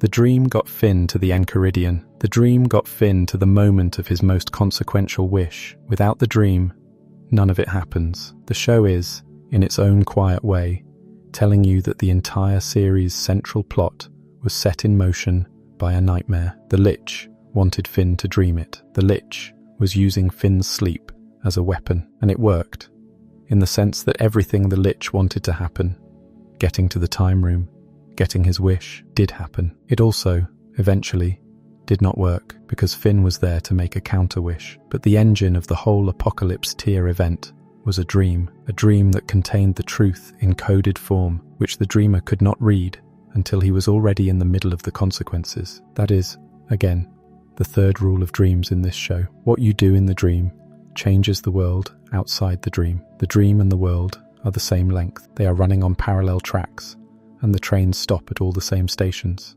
Before we move on, if you are enjoying this analysis, please consider subscribing. It helps the channel tremendously. There is an episode of Adventure Time that I have not talked about yet, and it is one of the most painful 11-minute stretches the show ever produced. The episode is called Everything Stays. It is the second episode of the Stakes miniseries. It aired on November 16th, 2015, alongside the first episode of the miniseries, as part of the show's so-called Adventure Bomb event in which the 8 episodes of Stakes aired across 4 nights. It is an episode about a 1,000-year-old vampire reviewing her life as the sun is rising on her body, and it is, in the show's own gentle language, a dream. Marceline has been tied to the sail of a windmill by a mob of villagers. They are convinced she is the vampire who has been killing their livestock. She is not. A creature called the Dark Cloud, actually the externalized vampire essence that Princess Bubblegum extracted from her in the previous episode, is the one doing the killing. But the villagers do not know that, and Marceline is up there, lashed to the windmill, watching the sky change colour. She tells Finn, in a voice that does not quite sound like her usual voice, that if she dies, he should burn all her diaries and never let anyone read them. The sun touches her. Her body begins to smoke. The episode goes inside her head. What follows is one of the longest sustained interior sequences the show ever permits itself. Marceline at 7, lying on her mother's lap in a trailer in the woods after the Mushroom War. Her mother singing her a song. The song is called Everything Stays. It is the song Rebecca Sugar came back to write. Rebecca Sugar, who had left the show 2.5 years earlier after Simon and Marcy, who had gone to make Steven Universe, who returned to Adventure Time briefly to voice Marceline's mother and to give the show this song. The song's central idea is that nothing ever quite leaves, that the things that change us, the people who held us, the smell of a room, the shape of a quilt, all of it stays inside us. Even after the room and the people are gone, even when something feels strange, the song says, it might just be something familiar viewed from a different angle. That is the thesis statement of every dream sequence in Adventure Time. The show has been saying it from King Worm onward. The dreams are the angle from which the familiar becomes strange. The dreams are the place where the things that have stayed inside us, that we have not let ourselves look at, finally turn to face the camera. Marceline, in her dying vision, sees her mother. Her mother is fully alive in this memory, fully present, voiced by Rebecca Sugar in a quiet, tired voice that is somehow exactly right. Marceline does not want to take a nap. She tells her mother her dreams are weird. Her mother tells her, in a line that Adventure Time will keep returning to in spirit for the rest of its run, that something weird might just be something familiar, viewed from a different angle. Then her mother sings her the song. Marceline, on the windmill, in the present, is hearing the song again. She is being carried by her own dying mind back to the lap she was once held on. The sequence keeps going. Marceline as a teenager, hunting vampires in the wreckage of the world. Marceline as a young woman with Simon, before the Crown finished taking him. Marceline finding a girl with rabbit ears, who turns out to be a human child wearing a hat. Marceline meeting the small group of human survivors who are about to flee the continent. The episode is, in its own quiet way, the story of how Marceline became who she is, not in waking life, but in the way the unconscious will deliver an autobiography to itself in the moment before death. She does not die. Princess Bubblegum's amulet, which Finn has been carrying, gives her the chance to escape. The vision fades. She wakes up. She does not say what she saw. She does not have to. That is the 4th rule of dreams, returning here in a more devastating form than it did in Puhoi. The waking life is the thing that erases. The dream is where the truth is stored. Marceline has been alive for 1,000 years, and she has not let herself remember her mother in detail. The mother lives in the vault. The vault opens, in this case, when she is about to die. The dream, the dying vision, is the only place in the show where her mother is allowed to be present, in full colour, fully voiced, fully herself. When Marceline wakes up, the mother goes back into the vault. The mother does not get to walk into a future episode and have a real reunion. The mother is only available to her daughter inside the dream of dying. That is honest, in a way that very little television permits itself to be honest. The show is acknowledging that some grief never actually resolves. Some people you have lost will only come back to you in the moments your conscious mind is too weak to keep them out. The dreams are where you are allowed to have them again. The dreams are where everything stays. There is a song that runs underneath the entire Stakes miniseries, woven into the score by Tim Kiefer, and it is the same song, Everything Stays. The notes of the song appear in moments of grief and moments of memory, in the spaces between scenes, in the quiet stretches of Marceline thinking about who she has been. The song is the spine of the 8 episodes. It is also, in its way, the song of the entire show. The line that the things that have meant something to us are not lost, that they stay, that they are with us in a different angle of the same shape, is the operating principle of every dream Adventure Time has ever depicted. King Worm preserves everything Finn has ever feared. The Vault preserves the body of his previous life. Puhoi preserves a wife and 2 children he will never remember. Hoots preserves the cosmic owl's loneliness. Orb preserves Jake's terror of his own father. Come Along With Me, in its dream sequence, preserves the version of Princess Bubblegum and Gumbald that could have negotiated peace if they had only been able to hear each other when it counted. Everything stays. The dreams are the storage.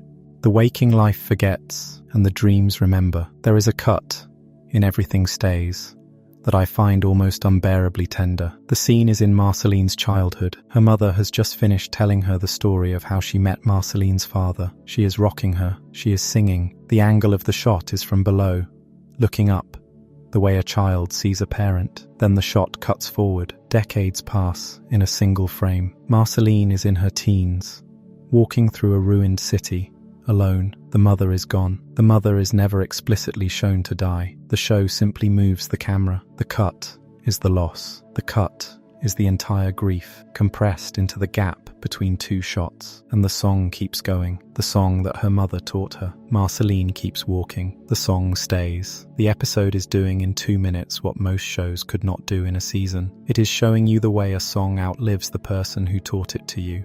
It is showing you the way a memory can be older than the body that remembers it. It is showing you that the love you carry is, in some sense, not yours. It was given to you, it was sung into you, and it is still doing its work inside you, long after the singer is gone. That is what dreams are. That is what the show has been telling you they are. And Everything Stays is the episode where the show says it most cleanly, in song, in the dying vision of a 1,000-year-old woman, in the voice of the woman who left the show to make Steven Universe and came back to give Adventure Time this gift on her way out.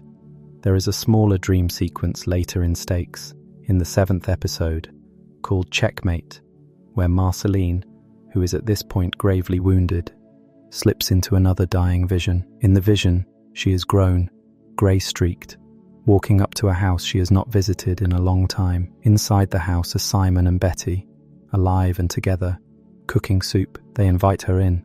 They are happy. Marceline, in the dream, is also happy. The dream is showing her a future she cannot have in the waking world. Simon free of the crown, Betty back at his side, all of them around a table. The dream gives it to her. The dream takes it away when she wakes up. The Waking series will give her some of this back, eventually, in pieces. Simon will have moments of restored clarity. Betty will sacrifice herself in the finale to save him. Marceline and Simon will be reunited briefly, but the show, characteristically, will not let her have the picture she had in the dream. The picture is preserved only in sleep. The waking life is the place where the picture has to be paid for, in fragments, with sacrifice. The dream is the place where everything has already been arranged. The waking life is the place where the arrangement has to be assembled out of broken parts. That, again, is the architecture. The dream is the whole.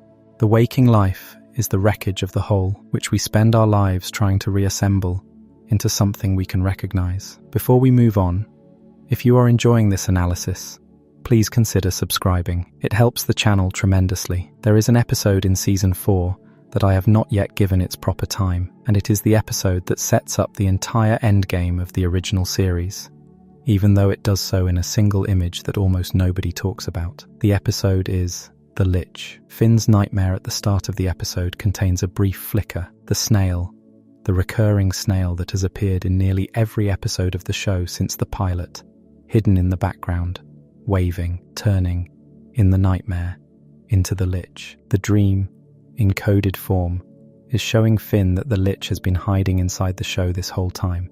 The snail, which the audience has been laughing at and pointing out as an Easter egg for 4 seasons, is in fact the vessel the Lich has been using to bide his time. The dream knows this. The waking show has not yet acknowledged it. This is something the show does over and over. It puts the truth in the dream first. The waking world catches up later, sometimes much later, sometimes never. The audience, watching, gets the reveal twice, once in the dream, once in the world. And the gap between the two is where the show's deepest emotional logic lives. Consider the metal arm. King Worm shows it in Season 4, in a mirror, attached to a Finn that does not exist yet. Puhoi shows it in Season 5, attached to the old man Finn dies, as in the Pillow World. The Vault tells you, also in Season 5, that Shoko had it, that Princess Bubblegum gave it to her. Escape from the Citadel, in Season 6, takes Finn's arm.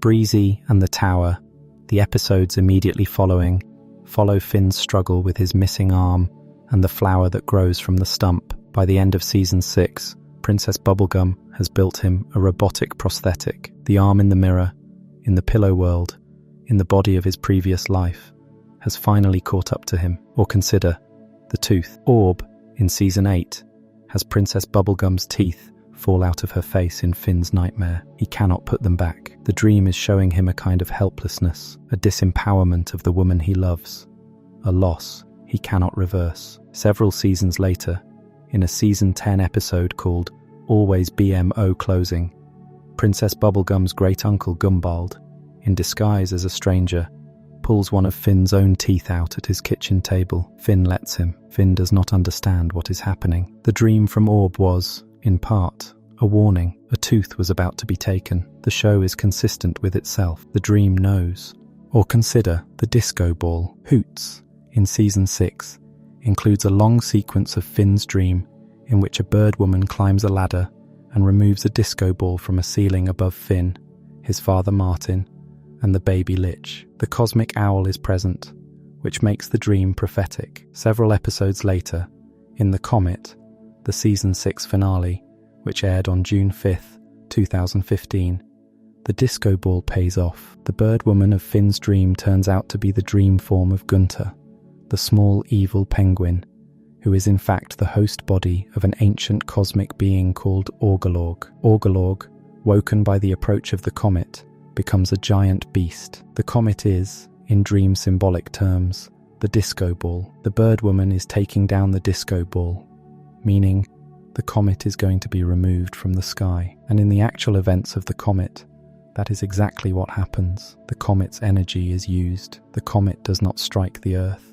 The Lich, who had been planning to ride the comet into space and hand his fate over to it, is rejected. Sweet Pea, the human-faced child, who is the reincarnation of the Lich's previous body, is born from tree trunks. The dream gave you all of this. The dream gave it to you in a purple room with a ladder. This is the texture I keep coming back to. The show is keeping a ledger, and the ledger is honored, even when no character on screen ever cracks it open. The dream is always right. The dream is always early, and the audience, watching long enough, learns to read it. There is a thing that happens in the audience over a long enough viewing of Adventure Time. You start watching the dream sequences differently. You start treating them with the seriousness the show treats them. You start realizing that the loose, surreal, often comedic dream imagery is not loose at all. It is encoded, the way real dreams sometimes are, with information the conscious mind is not ready to receive in plain form.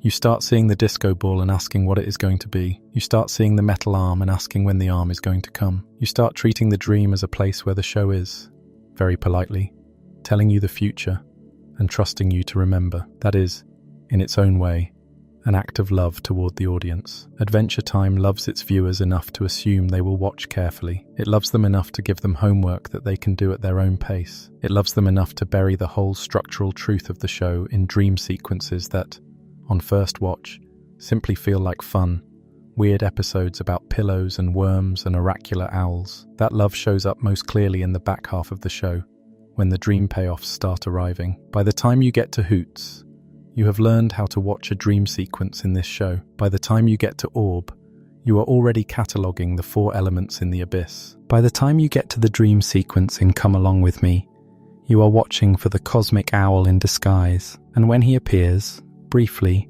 as a singing poodle woman, You feel the same chill the writers wanted you to feel. The whole gum war is going to end peacefully. It has to. The cosmic owl is in the dream. The show told you the law of dreams in season 3, 27 episodes ago, and it has held to that law for the entire run. That kind of consistency is rare. It is also one of the reasons the show, when it ends, feels like an ending instead of a stop. The show has been laying its own foundation since the early seasons. The finale is not arriving from elsewhere. The finale is the dreams catching up with the waking life. The finale is the moment when everything that has been said in sleep finally becomes possible to say out loud. Princess Bubblegum and Marceline kiss in the middle of Golb's destruction. They have been dreaming about each other for 1,000 years. The show has been building toward this since season 3's What Was Missing, which aired on September 26, 2011, when Marceline sang, in a song called I'm Just Your Problem, an entire eulogy for a relationship the audience had not yet been told existed. That song was, in its way, a dream utterance. It was Marceline saying, in song, what the waking show would not let her say in dialogue. By the time the kiss arrives, in the finale, the dream has been singing for 7 years. The waking life is finally allowed to do what the dream has been trying to. There is a thread the show has been pulling on, gently, since I'm Just Your Problem. A thread about the way some of our deepest truths only get to come out in songs and in dreams. Marceline writes a song in season 4's I Remember You, that Simon, who is the Ice King, joins her on, and the song that they end up writing together is, in fact, the words of letters Simon wrote to her decades earlier, after he had begun to feel the crown taking him. The song is preserved. The man who wrote the words is gone. The crown has erased him, but the dream form of him, the songwriter, the version that Marceline holds onto, is preserved in the song the way Marceline's mother is preserved in Everything Stays. The song is the dream. The dream is the storage. The waking man has been hollowed out, but the song still has him. There is a moment in I Remember You, near the end, where Marceline reads an old letter from Simon out loud, and Simon, the Ice King, does not understand it. The letter is, essentially, an apology. The letter is Simon, decades ago, telling Marceline that he is going to forget her and that he is sorry.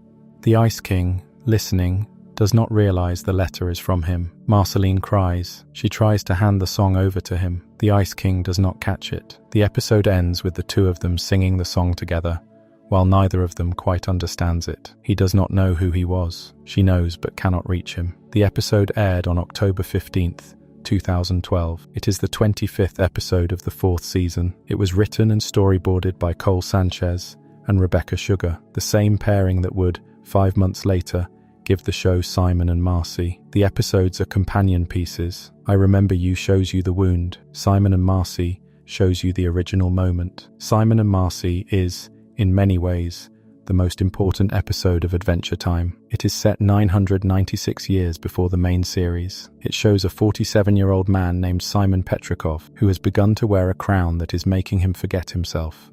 He is taking care of a 7-year-old vampire half-demon girl named Marceline, alone, in a post-apocalyptic landscape that is implied to be the ruins of Los Angeles. He is singing her the theme song to the 1980s sitcom Cheers. He is doing this because he believes, in that moment, that she is a baby penguin he calls Gunter. The crown has taken his memory in the moment when he most needs to remember her. He is using the only song he can remember to keep her warm. That episode is not, on its surface, a dream episode. It is a flashback, but its function in the show is the same as a dream's. It preserves something the waking world has not been able to keep. It shows you a Simon that the Simon of the present cannot see. It shows you a Marceline that the adult Marceline can barely remember in detail.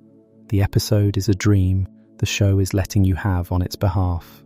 It is the show telling you, in its own quiet way, that the truth of who Simon was is still there, even if he himself has forgotten. It is preserving the man inside the song the same way Everything Stays preserves the mother inside the lullaby. The episode is Rebecca Sugar's final work on Adventure Time. She left, after Simon and Marcy, to to focus on Steven Universe. The grief of the episode is partly her saying goodbye. The Cheers theme song, which the show had to license at full cost from its rights holders, was originally used as a placeholder by Sugar during the storyboard. She liked it so much she fought to keep it in. The result is one of the most quoted moments in the show's history, a moment where Tom Kenny, voicing Simon under the Crown, sings about a place where everybody knows your name to a child who does not understand what is happening to him. That moment is, in every meaningful way, a dream.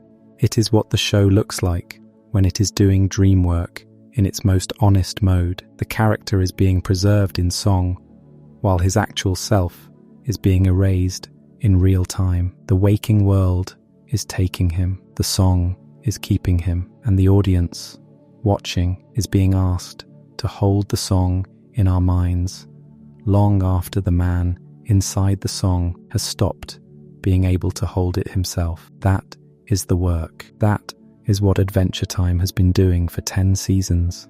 In dreams and out of them, it has been teaching its audience how to be the keeper of the song after the singer is gone. There is a smaller episode, much later, that I want to mention because it lives inside this exact thread. The episode is called Broke His Crown. It is the 8th episode of the 8th season. It aired on January 28th, 2017. In it, Marceline takes Princess Bubblegum to Simon, whose crown has been damaged.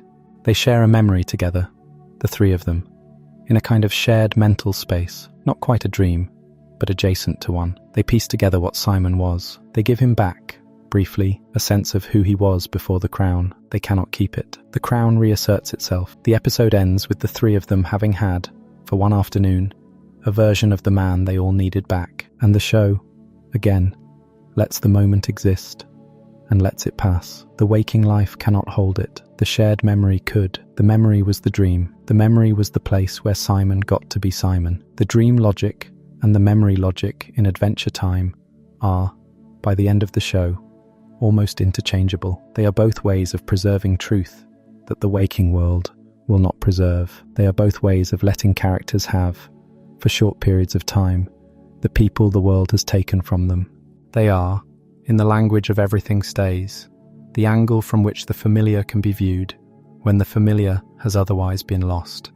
There is one more episode I want to spend time on, because it is the episode that most plainly fuses the show's dream logic with its theory of love. The episode is called Sky Witch. It is the 29th episode of the 5th season. It aired on July 29th, 2013. It was written and storyboarded by Ako Castuera and Jesse Moynihan. In it, Marceline's beloved teddy bear, Hambo, the bear that Simon gave her in the ruins of the world in I Remember You, has been stolen. She and Princess Bubblegum go to a sky witch named Maya to try to recover it. The witch will not give Hambo up. Princess Bubblegum trades, instead, the shirt off her back, a shirt that, the witch reveals, has been worn so close to Bubblegum's body for so long that it carries an emotional weight greater than the bear's. The trade goes through. Hambo comes home. Marceline has her bear back.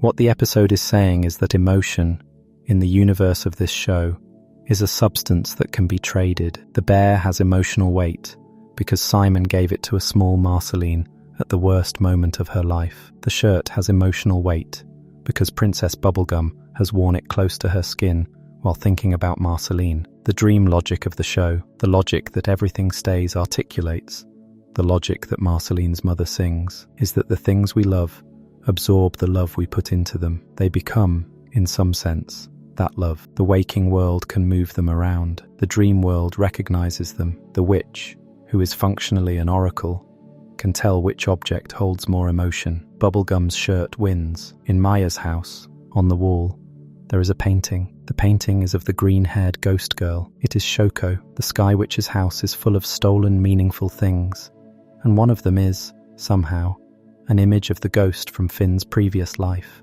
The show does not stop to explain this. The show simply puts the painting in the background, the dream objects of the show, the loaded objects, the things that carry weight. They accumulate in the witch's house the way they accumulate in Finn's vault. Some of them get back to the people they belong to. Some of them stay where they are. The dream language of the show, in Sky Witch, is being made physical. The objects are dream objects. The trade is a dream trade. The witch is reading emotional weight, the way the cosmic owl reads dreams. The whole episode is, in its way, an explanation of the rules. And the rule is the rule of everything stays. The things we love stay inside the things we have given love to. The objects are saturated. The songs are saturated. The dreams are where this saturation becomes visible. The waking world treats the bear as an old toy. The dream world knows the bear contains the moment.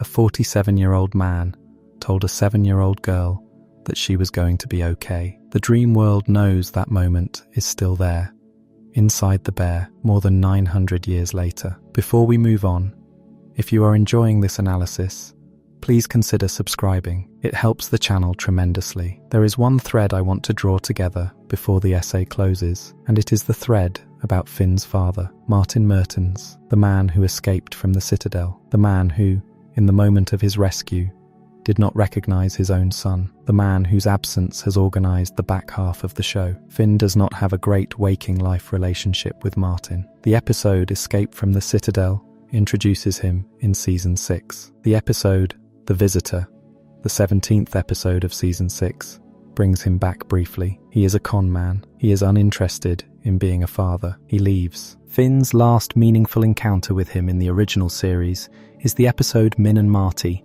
the 13th episode of Season 8, which aired on February 2nd, 2017, in which Finn finally learns the story of his parents. His mother, Minerva, who was a doctor, who saved Martin from death and then loved him, and Martin himself, who tried, briefly, to be a good man, and who ultimately failed. Min and Marty is presented as a memory experience, not a dream. The show is showing Finn images that exist on a videotape Minerva left behind, but the function is the same. The waking world cannot give Finn his father. The dream-adjacent space, the recorded space, can give him a father who once tried. That distinction matters. The actual Martin who rejected Finn in Escape from the Citadel is not the Martin Finn gets to meet in Min and Marty. The Martin in Min and Marty is the Martin from before the rejection, younger, kinder, still capable of being a person. The recording is a kind of dream.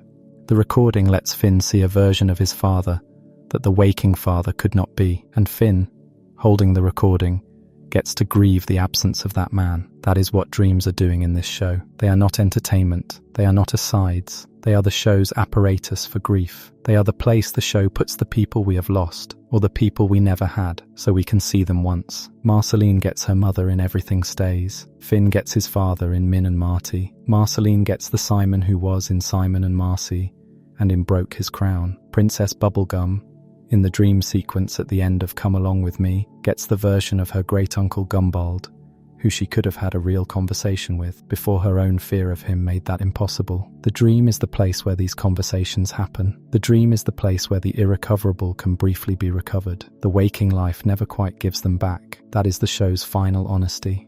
The dream gives, and the waking life takes, and what we are left with is the memory of having been given. That memory, in this show, is enough. The memory is what allows the characters to keep going. Marceline can keep being Marceline because, in Everything Stays, she has heard her mother again. Finn can keep being Finn because, in Min and Marty, he has met a version of his father he can love. Simon can keep walking out into the world to look for Betty at the end of the finale because, somewhere in his memory, there are afternoons of soup making and pie and a wife who loved him. None of these gifts are sustained. All of them are temporary. All of them happen mostly in the language the show has been speaking since King Worm, the language of dream and memory, of the song that outlives the singer, of the angle from which the lost familiar can briefly be seen again. Everything Stays. There is a way to think about Adventure Time.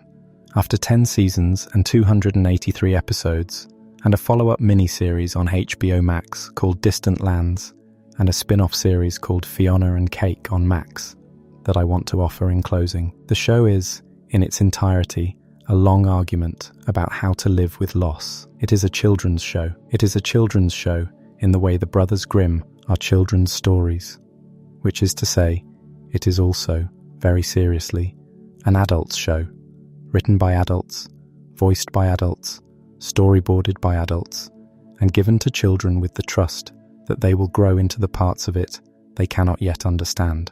It is a show that puts a 13-year-old boy in a tree fort built out of the corpse of a previous life and lets him discover, in slow stages, that the world he lives in is the wreckage of an older world, that he is the last of his kind, that his father is alive and does not want him, that his arm will be taken from him and replaced, that the people he loves will leave or change or forget him. And the show is a show because, against all of those losses, it offers the same thing over and over. It offers a quiet room, it offers a song, it offers a dream, it offers a place inside the unconscious, or inside a recorded video, or inside an old toy where the lost thing is preserved and can be visited. That is the gift the show is giving its audience. It is not a gift of escape. The dreams in Adventure Time are not escapism. They are confrontations with the things waking life cannot let you keep. They are uncomfortable. They are sometimes terrifying. King Worm is feeding on you.